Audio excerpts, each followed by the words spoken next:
Welcome, Dr. Janelle Gifford, and thank you very much for coming and chatting with me today about how you've used universal design for learning to redesign an assessment task. My pleasure, thank you. So if we could start, would you like to give us some context of the unit of study that we'll be talking about today? Yeah, okay. So the unit of study is Nutrition for Exercise and Health. It's a third year core unit for exercise physiology and exercise and sports science students. And what was it that brought you to universal design for learning and starting to think about the assessment that you wanted to change? I had been thinking about it earlier because there was a course redesign and the unit was a second year unit previous to that. And the assessments, there was one that always kind of bothered me. That was the critical appraisal presentation assessment. It was overly weighted, I felt, in the second year iteration of the unit.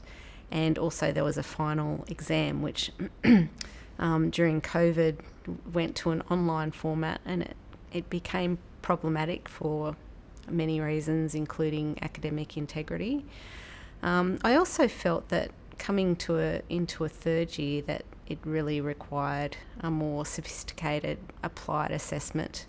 And I went along to one of the UDL presentations or workshops, and I thought that it could really help me to design better assessments for that unit.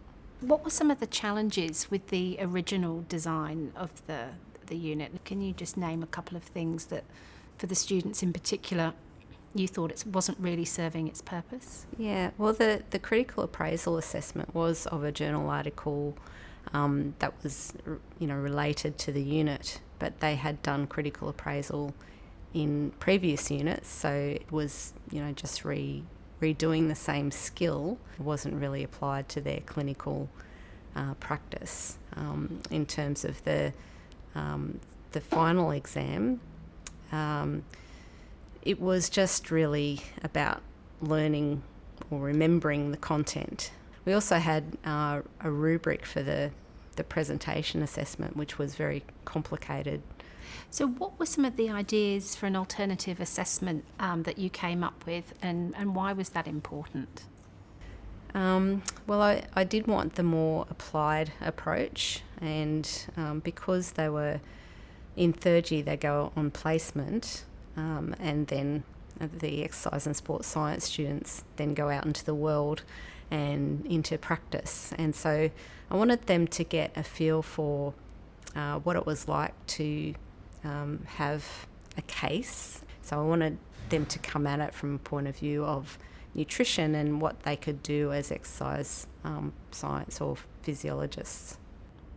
So there's some real world relevance that you're describing to that assessment. I think that the students will soon be going into the workplace and giving them that case study, so they have to think about applying that knowledge. Yes. Yeah. And would you like to talk a little bit more about how this redesign came about and how it helped working together? I knew that I wanted to change the assessments, and I had already started work on what I would do, but the input of somebody like yourself in designing the assessments again made those assessments, I think, more relevant to the students and more applied, in the sense that we wanted to engage the students, and you helped me to work out what that would look like in an assessment, for example. So yeah. As we talked about different ideas, I would give examples from the UDL guidelines, and I've just made a note of some here. So for engagement, we looked at varying the demands and resources to optimise challenge for students, and for representation, maximising transfer and generalisation, and for action and expression, enhancing capacity to monitor progress, which was very much the focus on the rubric. when you put in an application to change the assessment, was that helpful, being able to refer specifically to the UDL guidelines? It definitely was helpful because it showed that I had researched the change from the perspective of how that would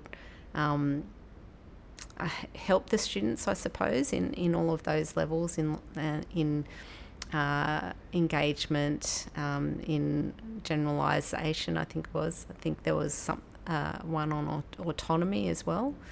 I had no queries about the assessment change, so I thought that the depth that we went to in developing those assessments was using UDL was really helpful. And what were you hoping the benefits would be for your students with this new design? I think that the main objective was to give them something that they could apply in their placements and in the workforce. I also really liked the idea of involving the students in, I suppose, the future development or future iterations of those assessments. So I welcomed feedback, and I got feedback from students, and I had set up a Padlet where they could make comments about the assessment, and I regularly asked the students about, how they found the assessment. Was there any feedback they could give me about it? And I will be running a focus group afterwards to try and get their involvement. And I think from the start that really sat well with them, that they were involved in the next iteration, and I really valued their feedback. Yeah, that's lovely. So how successful do you think this first iteration has been? It has been fairly successful, I would say.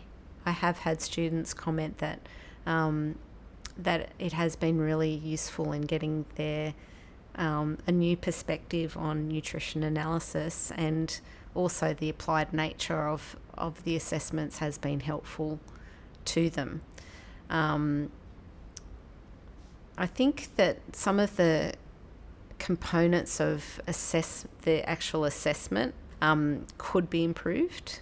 For example, I know that we spoke about taking out assessing the presentation aspects of that assessment. It just meant that they read from their notes and they didn't pay any attention to their actual presentation skills.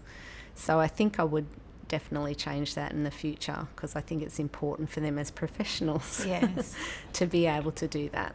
Yeah, so that's really interesting, because we did speak quite a lot about that, and the idea that sometimes the students can get distracted by the fact that it's a presentation and they put all their energy into the performance rather than the actual content. But it's interesting in that first iteration that you found that actually didn't help them as much as you thought. It didn't, and the fact that they got no marks for the presentation, that was just something that they could disregard and focus all of their attention on the content, I suppose.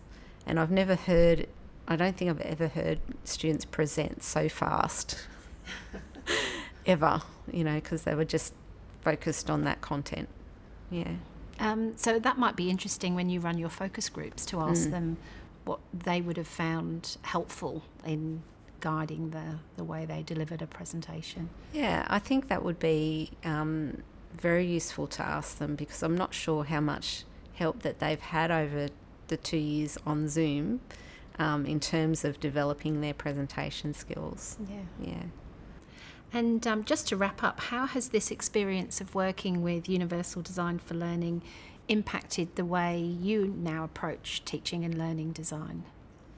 I guess the main thing, I think, is not being scared to involve the students, but then having the support of you, Sarah, in developing those assessments was really important. I feel much more confident in finding those resources and also involving the students to get their ideas as well.